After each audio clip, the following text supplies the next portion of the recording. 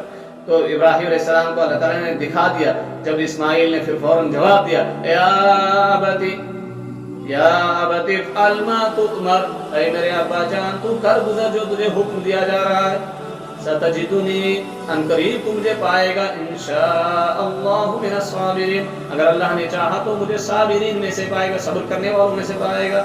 تو دیکھیے پھر اللہ تعالیٰ نے دکھایا فلما اسلما وتلہ للجبین، جب دونوں نے اسلام لایا، اسلام کا معنی ہے سر تسلیم خم کرنا، ہم اللہ کے فرمانبردار کے سامنے سر تسلیم خم کریں، یہی اسلام ہے۔ جب دونوں نے اسلام لایا، جب دونوں تیار ہو گئے، چونکہ حضرت ابراہیم علیہ السلام نے بیٹے کو مینا کی طرف لے چلے، جہاں آج بھی حاجی قربان کرتے ہیں، چونکہ یہ پورا حج جو ہے یہ ابراہیم علیہ السلام اور حضرت حاجرہ علیہ السلام ان کا وہ پورا، میں نے کہا کہ یہ شعیرہ ایک خاص علامت ہے، تو ان کو وہ یاد تازہ کرتے ہیں، جو صحیح بھی کرتے ہیں، آج جو قربانی کرتے ہیں تو اسی جگہ پر جا کے کرتے ہیں جہاں دوڑی تھی حضرت حاجرہ علیہ السلام نے بچے کی پیاس کی خاطر، تو وہاں آج بھی حجاج صحیح کرتے ہیں، اور جہاں لے کر ابراہیم علیہ السلام نے لخت جگر کو لے کر قربان گاہ کی طرف گئے، آج بھی حجاج ان ذی الحجہ کی 10 تاریخ کو وہاں جا کر قربانیاں کرتے ہیں۔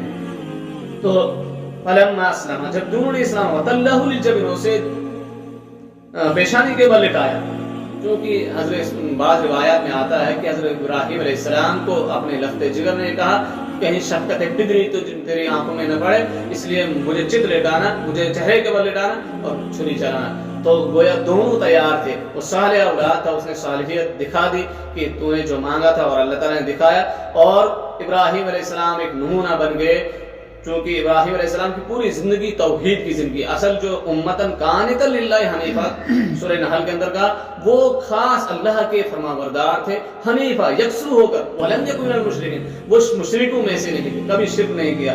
ان کی ایک خاصیت ہے تو جو ہم کہتے ہیں کہ ہم ملت ابراہیم پر ہیں۔ ابراہیم علیہ السلام کو یہودی مذہب ہے، عیسائیت ہے، اسلام ہے، تینوں بڑے مذاہب اپنا پیشوا مانتے ہیں۔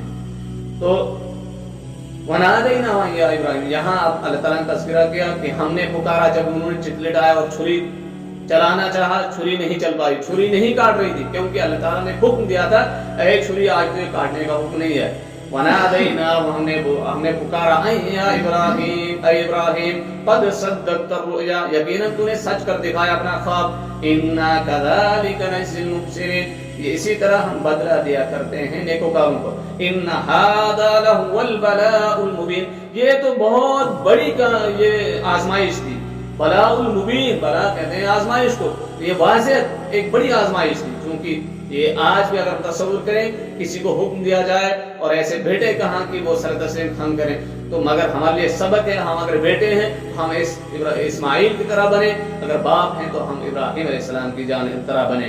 وَفَدَيْنَاهُ بِذِبْحٍ عَظِيمٍ، اللہ تعالیٰ نے جنت سے ایک دمبا بھیجا، فدیہ میں دیا بِذِبْحٍ عَظِيمٍ، ایک ذبح عظیم۔ تو وَتَرَكْنَا عَلَيْهِ فِي الْآخِرِينَ سَلَامٌ عَلَىٰ إِبْرَاهِيمَ، ہم نے پھر بعد میں آنے والوں میں ابراہیم علیہ السلام پر سلام ہی سلام رکھا۔ تو گویا ابراہیم علیہ السلام کو بعد میں آنے والا یہی سلام ہے، چونکہ ان کی یاد میں ہر سال عید الاضحیٰ منائی جاتی ہے۔ کذالک نجزی المحسنین، اسی طرح ہم نیکوکاروں کو بدلہ دیا کرتے ہیں۔ اللہ تعالیٰ سے دعا ہے کہ ہمیں اس پیغام کو سمجھنے اور اس کے مطابق اپنی زندگی عملانے کی توفیق عطا فرمائے۔ وآخر الدعوانا الحمد للہ رب العالمین، آمین یا رب العالمین۔